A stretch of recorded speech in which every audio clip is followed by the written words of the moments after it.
everyone, I'm Ashley at the Silver Bay Public Library, and I am back to read once again. We are going to be reading another chapter or two of the chapter book Floors, which we've been working on these last couple of weeks. It is by Patrick Carman, and we are on chapter 7. So last time we read 6, now we're going to move on to 7, and we're going to dive right in. Chapter 7, 10,000 paper clips. Let's begin. Leo found a cardboard box and a few old rags in the maintenance tunnel on the second floor on his way to the basement. He made a detour into the lobby to make a handoff. "You don't mean it," said Remy, staring into the box. "You can't mean it." "Oh, but I do," said Leo. Blop was in the box, staring up at Remy with uncharacteristic silence. "You're the best friend ever," said Remy. Suddenly, standing next to a boring door all day didn't bother him. He had a robot, a real robot, to keep him company. Just keep Just keep him talking, and stay away from Miss Sparks, Leo instructed. Miss Sparks knew the routine, but it didn't make her any less annoyed by Blop's endless chatter. She'd only go for it if Remy kept the robot outside like a pet that hadn't been housebroken. "Best day in the history of my life," said Remy. They were standing just outside the door together, where Remy had placed the cardboard box on the ledge of a window next to the entryway. "Keep your radio on," said Leo, heading for the basement, "in case I need you." "You got it, partner," said Remy. Blop had begun yammering on about the meaning of friendship in all its facets, but the moment Remy said the word partner, the robot made a few noises. A blip, a zing, a whir, and looked at Remy. "What do you think of Batman and Robin?" Remy lit up like a sparkler on the 4th of July. "It asked me a question." Leo was already in the lobby, his two-way radio buzzing with demands as he yelled over his shoulder, "Get used to it." When he entered the basement, Leo thought the police, the fire department, and the county health inspector had all showed up at one time. Every color of light was spinning and flashing on the wall, the siren was going off, and the streams of red ticker tape were pouring out of Daisy's mouth like an endless grocery store receipt. "Leo!" yelled Clarence Fillmore. "The hotel is sick!" At first this struck Leo as an odd thing to say, but the more he looked at the call center, the more he had to agree. The Whippet Hotel had come down with something very bad. "What do we do?" Leo yelled over the blaring siren. "We have to convince everyone to stop pulling ripcords," said Clarence Fillmore, shaking his head in disbelief. "I've never seen anything like it." Every guest room had a red ball hanging from a red rope. On the wall near the ball was a red button. To send a distress signal, a guest had to grab the ball and pull the cord while simultaneously pressing the red button. The rope and the button were too far apart, and the rope too high for a child to make trouble. Apparently, from the look on the call center, all the guests in the hotel were pulling their rip cords and pressing the buttons in their rooms at the same time, over and over again. All Leo could think about was how Miss Sparks would use this to try to fire his dad. She had said it was his fault the hotel was falling apart. "You take Miss Pompadour, you're good with her, and I'll take Captain Rickenbacker. Let's start there." The first thing they had to do was get the siren to stop wailing, which would mean getting at least one guest to stop pulling on his ripcord. The call center had an old-fashioned looking bank of buzzer buttons across the middle under Daisy's head. Clarence pushed the button for Lily Ann Pompadour's room and Leo for Captain Rickenbacker's, hoping they'd let go of the ripcords long enough to answer the calls. Mercifully, the siren stopped wailing in the basement boiler room as both guests picked up at once, their voices distant and crackly. "The pinball machine has gone berserk!" yelled Captain Rickenbacker. "It's trying to kill me." "Wet floor, Heine can't swim," was all Miss Pompadour would say, although she said it so loudly that both Fillmores leaned back as if a strong wind had blown into the basement. "At least the siren stopped," said Leo, and the moment he said so, the siren began sounding again. "You've jinxed us," said Leo's father, looking at the call center lights flashing like mad. 15 minutes later, Leo and Clarence Fillmore had everyone calmed down. The call center was still blinking red, but at least they could quietly assess the damage. "Water leaks in at least 3 rooms, which Leo rightfully blamed on a leak in the pond pump on the roof. Air conditioning out in 4 rooms, it was only mid-morning and already the temperature was pushing 80. If it got over 90 in the cake room, they'd be looking at a frosting disaster. Very hard to clean up. Electrical shorts at the pinball machine and the robot room, clink, clank, and clunk, were in a battle royale that threatened to drive Mr. Bump out of the hotel and into a cafe with his laptop. Hot water was a complete no-show in the hotel, which meant the boiler was on the fritz. "Leaks first, then everything else," said Leo's dad, staring at the strips of ticker tape and wondering how they were ever going to get it all fixed. Leo was just about to encourage his father, they'd figured out he was sure, when the door to the basement opened and the shadow of Miss Sparks' towering beehive leaned into the room. "You're on thin ice, Mr. Fillmore. I hope for your sake you can get things under control around here." "Absolutely, Miss Sparks. Leo and I have it handled. No need to worry." "Why am I not consoled?" she said, looking at the Fillmore's bunks as if she couldn't imagine having to live in such primitive quarters. She slammed the door shut, and Leo listened as her high heel shoes clanked up the concrete steps to the lobby. "I'll fix the water pump. You mop up the room," said Clarence. "Then I'll take the duck elevator to the maintenance tunnel on 4 and fix the electrical panel. It's the same panel for the robots and the pinball machine." "Perfect. We'll meet back here in an hour to wrestle the boiler into shape." Leo and Clarence loaded their tool belts and bags with everything they could imagine needing, and then Leo called Pilar on the maintenance line and asked her to switch on the wet-dry vac system on all floors and break out the mops. The siren started wailing again as voices blared into the basement. "Let's get out of here before she blows," Clarence joked, and he and Leo were off, fixing things on every floor. In all the excitement, Leo wasn't able to get his hands on the blue box, which just about drove him half crazy with anticipation. He knew it would lead him somewhere secret in the hotel, but he couldn't rightfully go exploring while the Whippet was in the fight of its life. He'd never known the hotel to suffer so many calamities, but then again, Merganser D. Whippet was forever tinkering with every part of the building. 101 days without him at work might have finally caught up to the quirkiest hotel in New York. Yo, Leo, Remy was calling on the two-way radio as Leo entered the maintenance tunnel and started up one of the ladders toward the wet rooms. "I'm kind of busy at the moment, Remy," Leo said, trying to climb the ladder with one hand as he held the radio. "Blop caught wind of the water leaks and he's worried about the other robots," Remy reported. "He keeps banging his head against the cardboard box." Leo rolled his eyes. "He's a tricky robot. Don't let him fool you. He's just trying to get back into the room so he can bother Mr. Bump. Try talking about race cars. He likes that." "If you say so," said Remy. "He also taught me about hot water heaters and hot hotel boiler rooms. He must have heard Miss Sparks talking about how nobody had hot water. This little dude is smart." Leo wished Remy would leave him alone so he could concentrate on getting his work done. He said when the boiler stops sending hot water, it usually means it's about to blow a gasket. Wouldn't that be cool? A light went off in Leo's brain as he realized Blop might be right. The boiler might start to leak a lot. The boiler's in the basement, and so is the blue box. "Remy, listen carefully," said Leo, jumping off the ladder into the tunnel on 7. "I need you to do something for me, but it's going to mean leaving the front door. Can you do that?" Leo walked down the tunnel to a hidden door that opened into the hotel hallway and headed for the maintenance closet where Pilar would be waiting with the wet dry vac. "Sure, I can help. Miss Sparks canceled her errands, but now she's running around all over the place, so I'm sure I can sneak off. Apparently the hotel is falling apart. I'm the least of her problems." "There are 2 boxes under my cot in the basement." "The secret boxes?" Remy said, with great emphasis on the word secret. "Yeah, those." Leo couldn't help shaking his head. "Take the blue one and put it in the duck elevator for safekeeping. No one else goes in there." "Me and the Blobster are on the prowl," said Remy. "Consider it done." Pilar was already pushing her maid's cart away from the closet when Leo rounded the corner. "What's happening to the Whippet?" she asked, with concern in her dark brown eyes. "I don't know. I guess it's sick." "Or sad," said Pilar. "I think it misses Mr. Whippet." Leo didn't know about that, but there was no getting around the fact that the hotel was in real trouble. Leo headed for Miss Pompadour's room as a two-way radio flared to life again. "She's gonna blow!" he heard Remy's voice scream, followed by Blop describing water survival techniques. "The giant black boiler is shaking and steaming. I think it might start blowing bolts and shooting water all over the basement at any moment. I have to get Blop out of here. It'll fry his circuits if he gets wet." Blop began to disagree, saying he was a fine swimmer, which was utter nonsense. "Did you get the box?" Leo asked.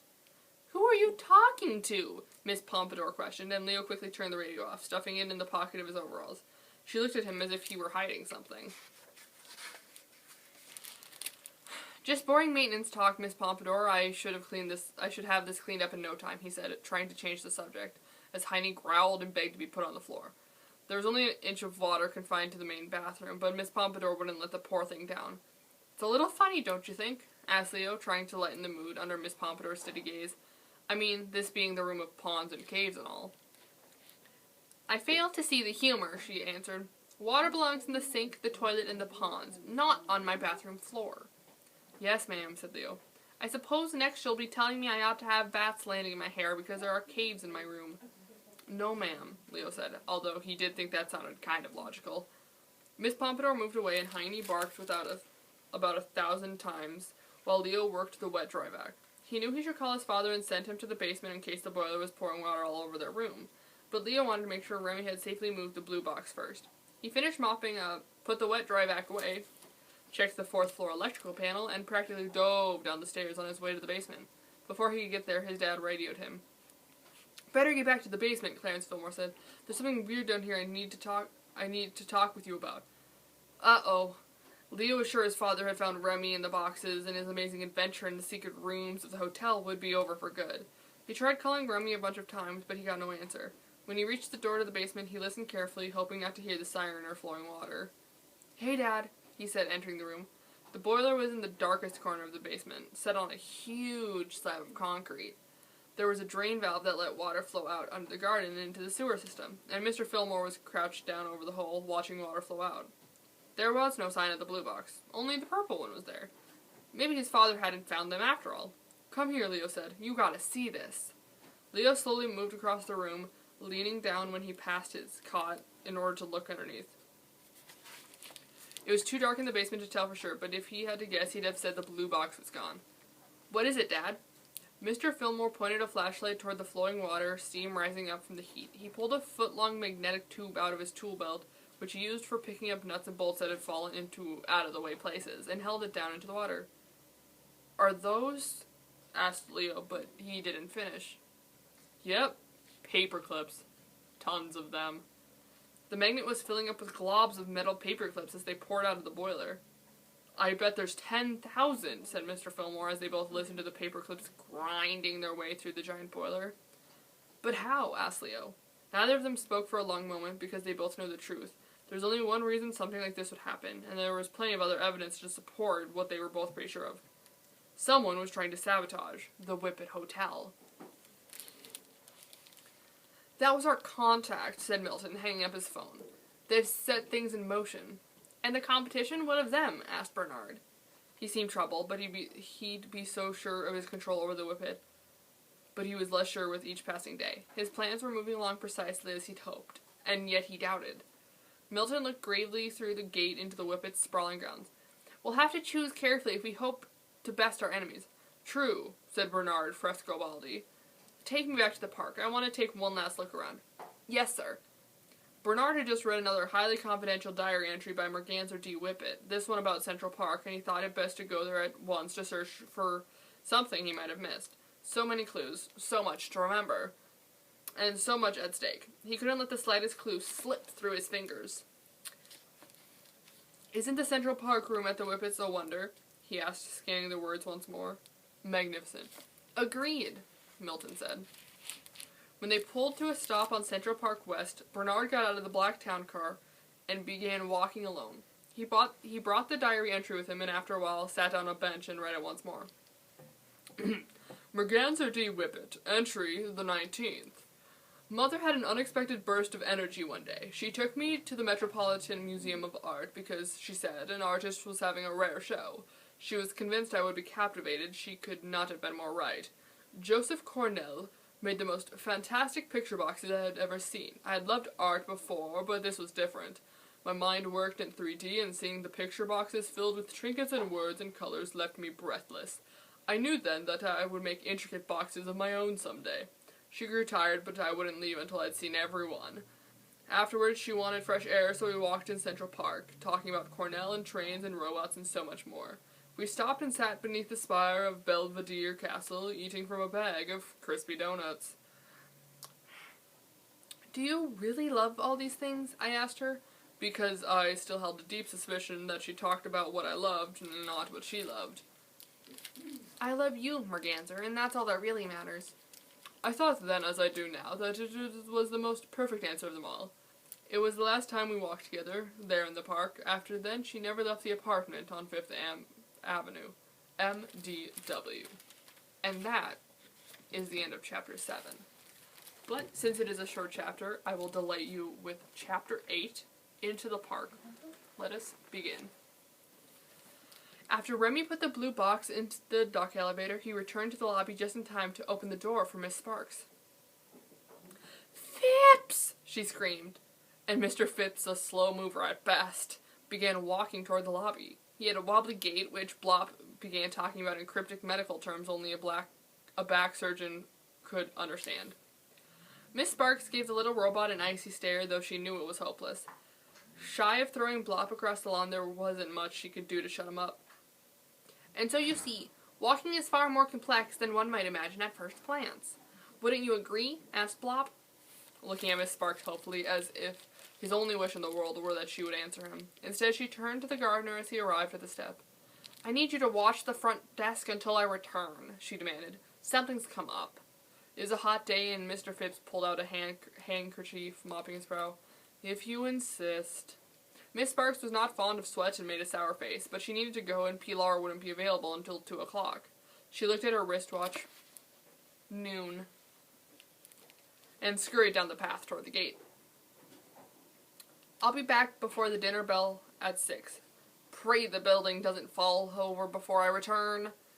Remy and Mr. Phipps watched her disappear down the winding path without a word. As soon as she was out of earshot, Mr. Phipps turned to Remy. I'll be working on the puzzle. Don't get into any trouble. I can't get into any trouble here at the door, said Remy, unless you count dying of boredom. Who said anything about standing by the door, said Mr. Phipps. He was already inside, heading for the puzzle room, without the slightest care about who might enter the building, in the absence of a boy at the door or a gardener at the front desk. Remy looked at Blop, who was staring up at him hopefully, and broke into a wide grin. Let's go see what's in the blue box.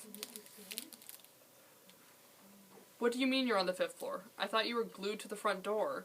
Leo was standing before a jumble of wires at the electrical panel on 6. The pipes were all painted different colors, and they twisted and turned around one another, creating a spaghetti rainbow effect that made Leo's head spin. Add to that what looked like 1,000 miles of wires dangling from the ceiling, and it was a miracle the whole place didn't self-destruct from an overload of chaos. It was one of the more confusing places in the maintenance tunnel, and it required Leo's full attention to get anything done. His concentration blown, Leo stepped back from the electrical panel and listened as Remy told him about Miss Sparks' early departure and his exploration of the blue box. When Leo understood what Remy had done, he felt angry. It was his box, not Remy's. And now Remy had opened it without him. I checked the registry and no one has stayed in the Central Park room since Mr. Whippet disappeared, Remy reported. What's in there? Leo didn't want to talk about the Central Park room. It's not your box. You shouldn't have opened it. But you told me to go get it, Remy pleaded, all the excitement gone out of his voice at the thought of upsetting Leo. I didn't tell you to open it. You shouldn't have done that. I was only trying to help. Leo looked at the mess of wires and blown fuses before him, and he knew he couldn't possibly fix the air conditioning in less than half an hour. After that, he'd have a little more time, maybe an hour, in which to disappear into the labyrinth of the hotel. It's okay, he said, trying to let go of something he really did think was his and his alone. Just ask us time. Next time. Next time, said Remy, his old zing returning. You mean there are more boxes in this place? Awesome! We're supposed to bring a duck, said Leo, thinking it would be the perfect errand for Remy and Blop while he finished the electrical work. Go to the roof and get Betty. She's the smartest of the bunch. Then meet me at the door to the Central Park room. We're going in. Yes, cried Remy. You hear that, Blop? We're going in.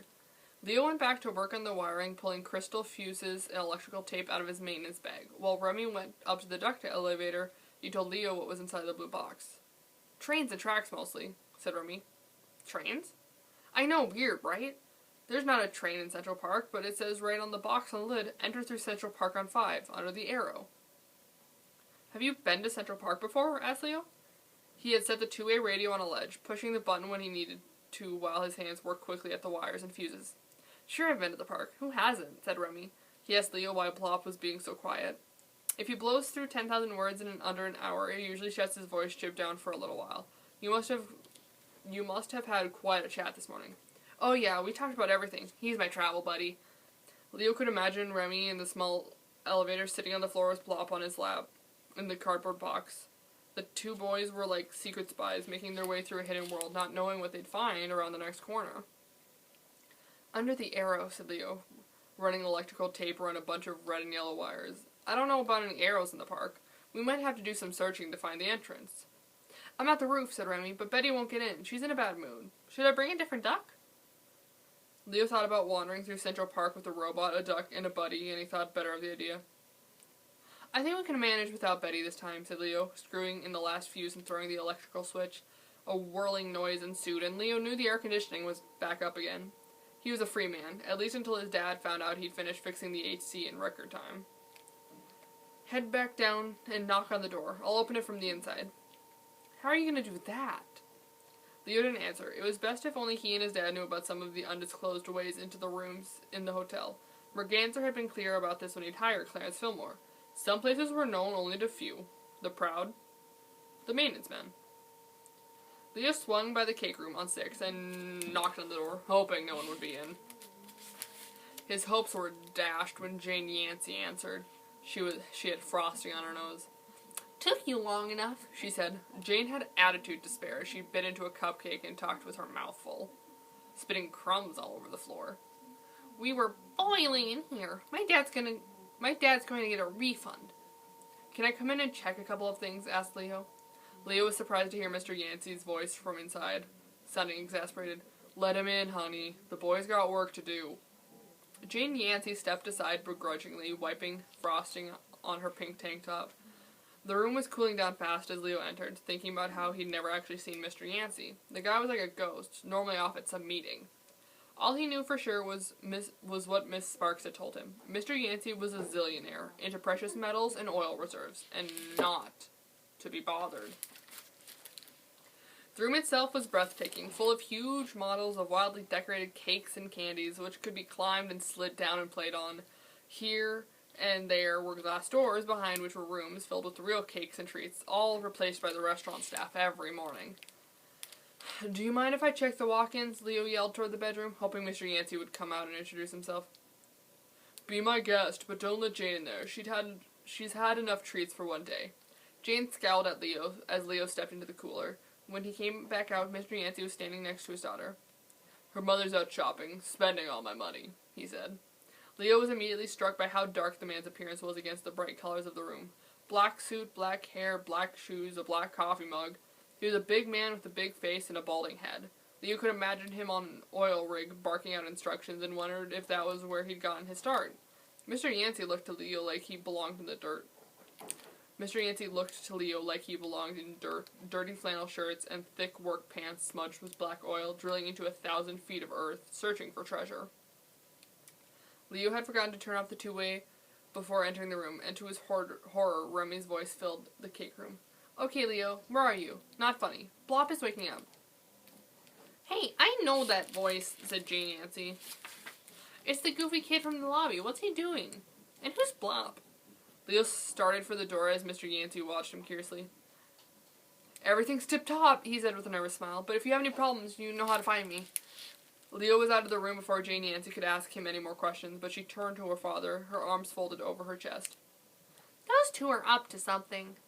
Mr. Yancey, for his part, sipped his black coffee and wondered how much Leo Fillmore really knew about the Whippet Hotel. He shrugged and went back to his room, saying over his shoulder, Don't get into any trouble until your mother gets back.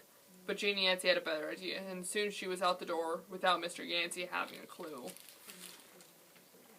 The fastest way down to the 5th floor was the main staircase, so Leo ran down it, nervous after having Jane Yancey chase after him. When he arrived at the door to the Central Park room, Remy was gone. Oh great, just what I need. Leo didn't have a keycard for the door, and it was a bit of a trick getting in through the maintenance tunnel from where he stood. He pulled out the radio just in time to hear Jane Yancey's voice from up the stairs. Maintenance man? She had followed him, as he had suspected she might, and it wouldn't take long for her to arrive on 5 and start asking all sorts of questions. Without warning, the door to the Central Park room flew open, and Leo heard Blop's voice. Ah, Mr. Fillmore, welcome to the park. We've been expecting you. Leo darted inside, and the door closed silently behind him. He didn't have to ask Remy how he'd gotten in, because Remy was holding a green key card in his hand. He'd made off with it while Miss Sparks was away and the front desk was unmanned. Not bad, thought Leo. Not bad at all. There came a knock at the door, Jane Yancey for sure, but the two boys ignored her pleas and began walking. I know you're in there. Let me in, she screamed from the hall. She will prove troublesome, said Blop, rested and full of words again. Very common for a 6-year-old, particularly if you spoil them. Leo saw that Remy had brought the blue box with him, carrying Blop in the pocket of his red jacket, from where the robot peeked out inquisitively. "One good turn deserves another," said Leo, thinking of how Remy's keycard had gotten them into the room. Opening up his maintenance bag, Leo pulled out a squash cupcake, which he had snuck out of the cooler in the cake room. "Nice," said Remy, setting the blue box down and sliding off the lid. He broke the treat in half as they settled over the box and gazed inside. "This Berganza guy was a little wacky," said Remy, handing half the cupcake to Leo. Both boys were starving and the cupcake vanished in one bite each. "You have no idea," Leo tried to say, but it came out as he tried to speak through a mouthful of cake. Remy thought it was hilarious and started laughing, then rolling around the floor in hysterics. Leo joined in and they were both sharing a good laugh, which unfortunately Jane Nancy could hear from the other side of the door. She marched away, determined to ruin their lives or die trying. When Leo and Remy calmed down, they had looked inside the box and found that it was filled with the most intricate model train set either of them had ever seen. There were rolling hills, tunnels, trees, and a farm. The train engine itself was the size of Leo's thumb, with 2 silver cars behind it. "Watch this," said Remy. He reached inside and pushed a tiny lever forward, and the train started to move.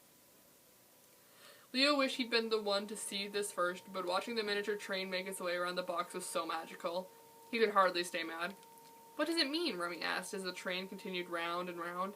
"There's only one way to find out," said Leo, standing up and looking out over the Central Park room. "We'll have to find the train and climb aboard." Remy smiled, frosting in his teeth, and the 2 boys started laughing again. Then they started walking. An arrow was hidden somewhere in the Central Park room, and it wouldn't be easy to find. And that is the end of Chapter 8. And I will mark Chapter 9 for next time. I hope you guys enjoyed the story this time around, and will join me again. I do these Monday, Wednesday, Friday at 11:30 a.m. if you haven't noticed. Make sure to stop by the library for all your book needs. We are open. The summer reading program also is still going on, so come and sign up if you haven't already. And make sure you keep reading. Thank you for listening. Bye-bye.